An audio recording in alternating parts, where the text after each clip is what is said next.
아브라함을 믿음의 조상이라고 표현합니다. 근데 그가 믿음의 조상이 될 수 있었던 이유는 약속을 아주 중요하게 여겼기 때문이다라는 겁니다. 제가 오늘 새벽에 올라오는데 이 신문을 배달하신 분이 이제 신문을 주는데, 여러분 신문 배달하는 분들이 제일 어려운 날이 어떤 날인지 알아요? 네, 맞아요. 비 오는 날입니다. 물론 겨울에 눈 오는 날도 힘들지만 어떤 면에 있어서는 비 오는 날이 어려운 게, 눈 오는 날은요 그냥 이렇게 신문을 그냥 던져놔도 되거든요. 근데 비 오는 날은 던져놓을 수가 없습니다. 그래서 신문을 딱 비닐에 끼워야 돼요. 제가 왜 이걸 잘하냐 하면, 제가 초등학교 4학년 때입니다. 제가 키가 좀 작았어요. 어렸을 때 저는 맨 앞줄을 벗어나 본 적이 없습니다. 초등학교 4학년 때 이제 저를 양육하셨던 우리 전도사님이 선교사로 가게 되셨어요. 선교사로 가게 되셨는데, 근데 제가 어리잖아요. 뭐 이렇게 할 수 있는 게 없어요. 근데 그 전도사님을 정말 좋아했어요. 그래서 제가 이 전도사님께 뭔가 해드리고 싶은데 뭐 해드릴 수가 없는 겁니다. 그리고 또 그 전도사님이 가시면서 어떤 얘기를 하셨냐면, 이 성경이 중요하다는 얘기를 했는데, 그 당시 제가 전도를 잘했어요. 제가 전도한 아이들 한 10명쯤 됐는데, 제가 이 아이들에게 성경책을 사주고 싶은 겁니다. 근데 이렇게 지나가다 보니까 제가 할 수 있는 일이 하나가 있더라고요. 그게 뭐냐면 신문을 돌리는 일이었어요. 근데 초등학교 4학년 때 제가 워낙 작아서 지금은 성경이 많았습니다. 성경이 정도밖에, 키가 굉장히 작았어요. 늘 매일 작았어요. 중학교 1학년 때 키가 1m 38이니까 뭐 말을 다 했죠.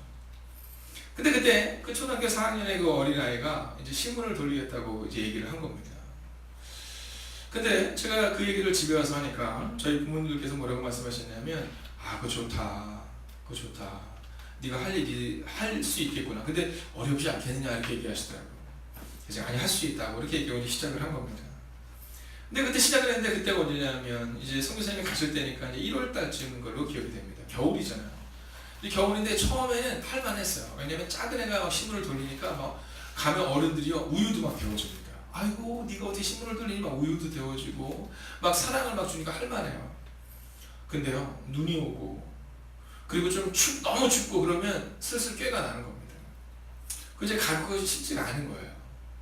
한 보름쯤 했을 때로 생각이 됩니다. 그래서 제가 더 이상 못하겠더라고요. 너무 힘들더라고요. 초등학교 4학년이 뭐 신문을 돌린다는 게 이렇게 쉬운 건 아닙니까? 근데 그때 저희 부모님께서 이런 얘기를 하셨어요. 약속이니까 한 달은 꼭 해야 된다. 약속이 한 달은 꼭 해야 된다. 그래서 한 달을 한 거예요. 한 달을 딱 하고 나니까, 뭐 지금은 어떤지 모르겠는데 그때는 한 달 딱 하면 그날 신문 구독료를 줍니다. 네, 그럼 제가 이제 그걸 딱 돈을 받은 거예요. 얼마인지 잘 기억은 안 나요. 그럼 이제 어서 들은 건 있어가지고 돼지고기 반근을 샀습니다. 네, 돼지고기 반근을 2덩이를 샀어요. 그래서 이제 한 덩이는 이제 엄마 이거 우리 오늘 해 먹어요 이렇게 하고. 근데 왜 반근일까 생각해 볼 때 아마 돈이 아까운 듯도 싶습니다. 그래서 이제 반근을 부모님께 드리고, 반근은 이제 목사님 댁에 갖다 드리고, 그리고 이제 그 돈으로 이제 첫 예물이잖아요. 그러니까 그 당시에 그걸 가지고 이제 선교사님 선교비를 보낸 겁니다. 그리고 났는데 제 마음 가운데 어떤 마음이 드냐면, 내가 전도한 아이들 성경을 사주고 싶은 거예요. 근데 돼지고기 반근 두 분 사고 또 선교사님께 최선을 다해서 보내드리고 나니까 남는 돈이 없잖아요. 네, 11조 뛰니까 아무것도 없는 거예요. 그래서 이걸 어떻게 할까 하다가 한 달을 더 하게 된 겁니다. 그래서 2달을 한 거예요. 그래서 두 번째 달에 이제 했던 것은 제가 전도한 아이들 성경을 사줬던 그런 기억이 있습니다. 자, 근데 제가 그때 뭐 여러 가지가 기억이 나지만, 보름쯤 됐을 때 너무 힘들어서 이제 그만해야겠다라고 생각했을 때, 약속이니까 한 달은 해야 된다라는 그 약속 때문에 아마 2달을 했던 것 같고, 그리고 그렇기 때문에 선교사님 선교비도 했지만 제가 전도했던 아이들의 성경도 사줬던 그 기억이 아직도 저에게는 남아있습니다. 자, 근데 제가 저를 볼 때, 그러면 너의 인생에 있어서 너의 삶을 변화시킨 여러 가지 중에 하나가 뭐냐라고 말하면, 고등학교 2학년 때 제가 인격적으로 하나님을 만나는 순간이었습니다. 그리고 나서 여러 가지 소소한 사건인데 그 중에 하나가 바로 그 신문을 돌려서 처음 하나님께 헌신했던 그 순간이었던 것 같습니다. 자, 그때 그 신문을 돌리면서 저는 초등학교 4학년 어린 박준기에서 이제는 하나님을 위해 내가 쓰임받는 박준기로 이름이 조금 바뀌었던 것 같아요. 아무것도 아닌 일 같지만 초등학교 4학년 때 돌렸던 그 신문을 돌리는 그 순간이 저의 인생 가운데는 아주 중요한 기억으로 제게는 남아있습니다. 자, 오늘 본문의 말씀을 보면 이제 이름이 바뀌면 두 번째 사람이 나옵니다. 아브람이 아브라함으로 바뀐 것처럼 사레가 사라로 바뀌는 장면이 오늘 15절에 나옵니다. 하나님께서 직접 그 아내의 이름을 바꿔주세요. 너 이름은 사라에서 사라라 하라. 여러분, 근데 놀라운 장면은 뭐냐면 이 짧은 구절 안에 하나님이 이름을 바꿔라라고 말하면서 그 다음에 아브라함의 아내를 부를 때는요, 사레라고 부르지 않고 사라라고 바로 부릅니다. 여러분, 하나님께서 우리 가운데 어떤 약속을 주시면 우리는 바로 바뀌지 않는데 하나님은 그때부터 그 약속을 기억하신다는 거예요. 오늘 이 사라에게 뭐라고 말씀하냐면 너 이름을 사라로 바꿔라 라고 말씀하시면서 너는, 자 16절 같이 한번 볼까요? 내가 그에게 복을 주어 그가 내게 아들을 낳아주게 하며, 아들을 준다는 거죠. 내가 그에게 복을 주어 그를 여러 민족의 어머니가 되게 하리니. 여러분, 지금 이 사라의 나이가 89세입니다. 근데 90세 어머니가 된다는 거예요. 민족의 여러 왕이 그에게서 나리라. 여러분, 이건 있을 수가 없는 일이잖아요. 있을 수가 없는 일이잖아요. 여러분, 89세 먹은 할머니인데, 그죠? 89세 먹은 할머니인데 89세 먹은 할머니가 아들을 낳을 뿐만이 아니라 민족의 어머니가 된다. 믿을 수가 없는 얘기입니다. 근데 저는 성경이 좋은 이유가 성경은 참 있는 그대로를 보여줘요. 성경에는요, 여러분의 모습과 저의 모습이 그대로 나옵니다. 17절 나다 생각하고 한번 읽어보십시오. 나다 생각하고 함께 읽을까요? 시작. 아브라함이 엎드려 웃으며 마음속으로 이르되 100세 된 사람이 어찌 자식을 낳을까? 사라는 90세니 어찌 출산하리요 하고. 아멘. 자, 오늘 아브라함을 보세요. 다른 때는 엎드려서 기도했는데 오늘은 엎드렸는데 왜 엎드렸냐면 웃음을 참는 거예요. 피식하고 웃는 거예요. 네. 이건 왜냐 하면 첫 번째는 자신의 한계를 알기 때문입니다. 아유, 내가 나이가 지금 100세인데 정확히는 99세인데 아이고 내가 어떻게 아들 낳습니까? 두 번째는 옆에 한계를 본 거죠. 사라의 한계를 보니까 아이고 지금 우리 이 사라가 나이가 몇 살인데 어떻게 뭐 아이를 낳습니까? 이 얘기를 하고 있는 겁니다. 자, 우리는요 믿음이 있다고 말하지만 늘 믿음 이전에 우리의 한계를 먼저 보는 그 습관이 있습니다. 여러분, 제가 오늘 여러분에게 믿음으로 선포하겠습니다. 여러분, 여러분의 눈으로 보지 마시고 믿음의 눈으로 미래를 보십시오. 여러분, 이 은혜가 사실 우리한테 필요해요. 근데 이 모습 보면은 막 안정감이 느껴지지 않으세요? 저는 이 모습 보면서 안정감이 느껴요. 다행이다 이런 생각이 듭니다. 다행이다. 왜냐면 나랑 똑같구나라는 마음이 들어서 매우 안정감이 듭니다. 자, 그뿐만이 아닙니다. 하나님의 계획을 얘기하는데 아브라함이 자기의 계획을 얘기해요. 자, 18절을 보면 뭐라고 말하면 이스마엘이나 잘 되길 원합니다. 자, 이스마엘이 누구냐면 하나님이 75세에 아브라함에게 내가 이제 아들 줄 것이다 이렇게 얘기하거든요. 근데 그 아들은 누구의 아들이냐면 너와 사라의 아들이다 이렇게 얘기했는데, 근데 오랫동안 아들이 없으니까 아브라함이 기다리다 지쳐요. 근데 그때 사례도 지칩니다. 그러니까 사례가 그의 여종을 놓줘요. 그래서 그 여종에게서 난 아들이 이스마엘입니다. 자, 하나님의 약속의 아들이 아닌 거죠. 그냥 인간적인 아들인 겁니다. 자, 근데 오늘 아브라함이 뭐라 그래요? 인간적인 생각을 하는 겁니다. 그냥 하나님, 이스마엘이나 잘 되면 좋겠어요. 여러분, 우리 기도할 때 그럴 때가 종종 있지 않습니까? 네, 우리가 기도할 때 목회자도 마찬가지입니다. 제가 목회자지만 우리가 목회자들끼리 이렇게 모여서 얘기할 때 저도 그런 실수를 할 때가 있고 또 다른 분이 그런 실수를 하면 저도 실수했기 때문에 제가 꼭 지적해 줍니다. 그건 옳지 않은 생각이라고. 우리가 어떤 생각을 하게 되냐면 하다 보면 너무 힘들고 그러니까 하나님의 소망을 잃어버려요. 어떤 분이 저한테 얼마 전에 그런 얘기 하시더라고요. 박 목사님 몸 건강을 잘하면서 하세요. 다 먹고 살자고 하는 짓인데. 여러분, 저는요 그 얘기 들었을 때 되게 슬펐습니다. 여러분, 저는 먹고 살려고 했으면 목회는 안 했을 것 같아요. 만약에 저한테 먹고 사는 꿈, 또 좋은 집에서 사는 꿈, 그럼 저는 목회는 안 했을 것 같아요. 여러분, 제가 사업하면 잘할 것 같아요, 못할 것 같아요? 네, 뭐 많은 분들이 얘기하지만 제 동생은 형이 사업하면 망한다고 얘기하더라고요. 네, 퍼주는 걸 워낙 좋아해서 하여간 형이 나왔다 하면 우리 매출은 되게 올라가는데 매출은 올라가는데 순이익은 정말 감소한대요. 네, 그래서 제가 나오는 날은 하여간 이 매출은 늘어날지 몰라도 순이익은 완전 감소한다고 얘기를 해요. 근데 저는 만약에 제가 먹고 살려고 했다면 저는 일을 안 했을 것 같아요. 여러분, 만약에 우리가 그냥 그리스도인으로 뭐 그냥 살아가면 좋겠다. 그럼 이 새벽에 왜 여기까지 나와야 됩니까? 우리가 오늘 이 새벽을 정말 간절한 부르짖음으로 깨우면서 나왔던 이유는요, 그게 아니잖아요. 하나님의 뜻을 이루기 위해서 오늘 우리가 살아가는 거 아니겠습니까? 근데 아브라함이 뭐라고 하냐면 그냥 하나님의 계획은 됐고요. 네, 이스마엘이나 잘 되게 해주세요 이렇게 말해요.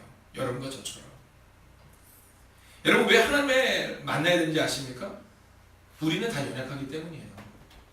여러분 왜 하나님은 그렇잖아요. 성경이 정말 진리인 것은 뭐냐면요. 성경에는 실패자 얘기가 너무 많이 나와요. 용서하시기를 영국 사람들이 자꾸만 자신들이 신사라고 막 그러잖아요. 젠틀맨이라고 얘기하고 우리 신사다는데 왜 자꾸 그렇게 얘기하냐면 그 사람들이 해적 자손이라 그런 거예요. 네, 뿌리가 해적이거든요. 그래서 그 사람들은요, 이 예의가 있다는 걸 굉장히 많이 합니다. 근데요, 아시겠지만 축구 같은 훌리건이라고 들어보셨는지 모르겠지만 축구 같은 거 하고 할 때 뭐 가장 강력하게 막 문제를 일으킨 사람은 다 그 사람들이에요. 여러분, 우리가 알아야 되는 것은 뭐냐면 우리는요, 자꾸만 우리를 느끼는 과장되게 이야기하려고 합니다. 근데 성경은 그렇잖아요. 성경은요, 실수를 있는 그대로 얘기해요. 실수를 있는 그대로 얘기해요. 자, 오늘 아브라함의 이 모습에서 우리가 느끼는 것은 뭐냐면 나랑 똑같구나는 안정감입니다. 근데 거기서 끝나지 않아요. 왜 하나님을 만나야 되는지를 하나님은 다시 한번 말씀하세요. 여러분 19절 오늘 한번 같이 하나님의 말씀을 읽겠습니다. 시작. 하나님이 이르시되 아니라 내 안에 사내가 내게 아들을 낳으니 너는 그 이름을 이삭이라 하라. 내가 그와 내 언약을 세우리니 그의 후손에게 영원한 하나님이 되리라. 아멘. 오늘 보세요. 하나님은요 우리 가운데 아니라 이렇게 말씀하세요. 아니다. 반전의 하나님이세요. 아브라함은 안 된다. 하나님은 아니다. 된다라고 말합니다.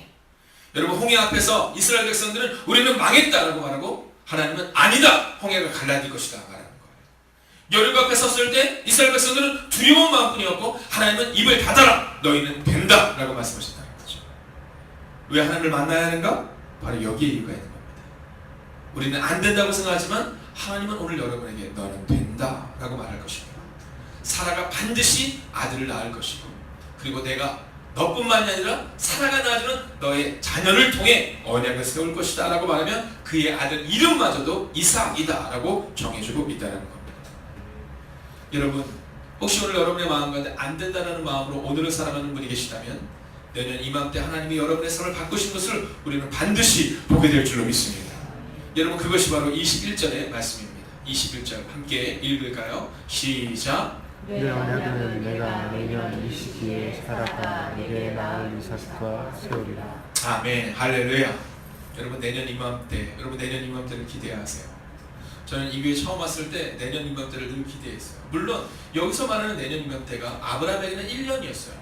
물론 우리에게는 2년이 될 수도 있고 6개월이 될 수도 있고 10년이 될 수 있어요. 알 수는 없어요. 그러나 하나님은 반드시 약속하기를 내년 이맘때 즉 하나님이 정하신 그때에 반드시 응답이 있다는 거예요. 여러분 제가 처음 왔을 때 이렇게 새벽 기도에 여러분들과 함께 새벽을 드릴지 정말 몰랐어요. 여러분 새벽에 혼자 예배를 드릴 때 너무 추웠던 때가 있었어요. 그런데 여러분 하나님께서 보내어 주셨고 그리고 하나님께서 우리와 함께 하시는 이들을 통해 여러분 하나님의 역사가 오늘 우리 가운데 지금 나타나고 있다는 거죠. 여러분 저는 내년 이맘때를 믿으며 매일을 살아냈어요. 저는 단 한 번도 부정적인 얘기를 해본 적이 없어요. 교회에 대해서만요. 그리고 하나님은 그 약속을 그대로 이루셨다라는 거죠. 여러분 믿음으로 선포합니다. 여러분의 생각을 내려놓으십시오. 이스마엘이나 잘 되기를 원하나이다. 그랬더니 하나님이 뭐라고 말씀하세요? 아니다 라고 말씀하잖아요. 오늘 혹시 기도하는데 너무 그 문제가 커서 안 될 것 같은 문제 있잖아요. 그 문제 주님께 맡기세요. 어떻게 해결할지는 저는 잘 모르지만 하나님은 반드시 그 문제를 화가 바뀌어 복이 되게 하겠다고 말씀하시는 말씀처럼 화가 바뀌어 복이 되는 은혜로 만들어 주실 줄로 믿습니다. 여러분 그렇지 않으면 끝나지 않아요. 오늘 22절을 보시겠습니다. 마지막으로 읽을까요? 시작. 하나님이 아브라함과 말씀을 맺으시고 그를 떠나 올라가셨더라. 아멘. 여러분 하나님이 올라가셨어요. 뭐 하시고 나서? 말씀을 마치시고. 여러분 만약 여러분의 눈빛에 여러분 믿음이 없으면 저의 설교는 끝나지 않아요. 네, 오늘 우리 다혜자매 눈빛에서 이제 그 믿음이 느껴질 때 제가 말씀을 마치는 거예요. 김인공 목사님의 눈빛에서 아닌 것 같은데요. 아직 그러면 여전히 말씀을 전해야 돼요. 어떻게 더 전할까요? 마칠까요? 여러분 이것은 우스운 소리 같지만 그렇지 않습니다. 저는 하나님이 너무 좋아요. 왜냐하면 아브라함이 실수했어요. 아브라함이 실수해서 이스마엘을 낳았어요. 그런데 하나님은 다시 한번 그를 세우기를 원하세요. 아브라함이 말해요. 이스마엘이나 잘 되기를 원하나이다. 근데 하나님이 아니야. 내려놓으면 네가 나를 신뢰하면 네가 나를 믿으면 나는 너의 아들인데 사라에게서는 이삭을 통해서 언약을 세울 거야. 야, 1년 한번 기다려보겠니? 라고 말씀하셨다는 거죠. 여러분, 오늘 이 새벽이 하나님의 말씀을 듣고 하나님의 말씀을 마치고 올라가는 그 놀라운 시간 되기를, 여러분 매일마다 답답한 마음으로 나왔지만 그러나 하나님께서 주시는 소망을 붙들고 나아가는 새벽이 되시기를 주의 이름으로 축원하겠습니다.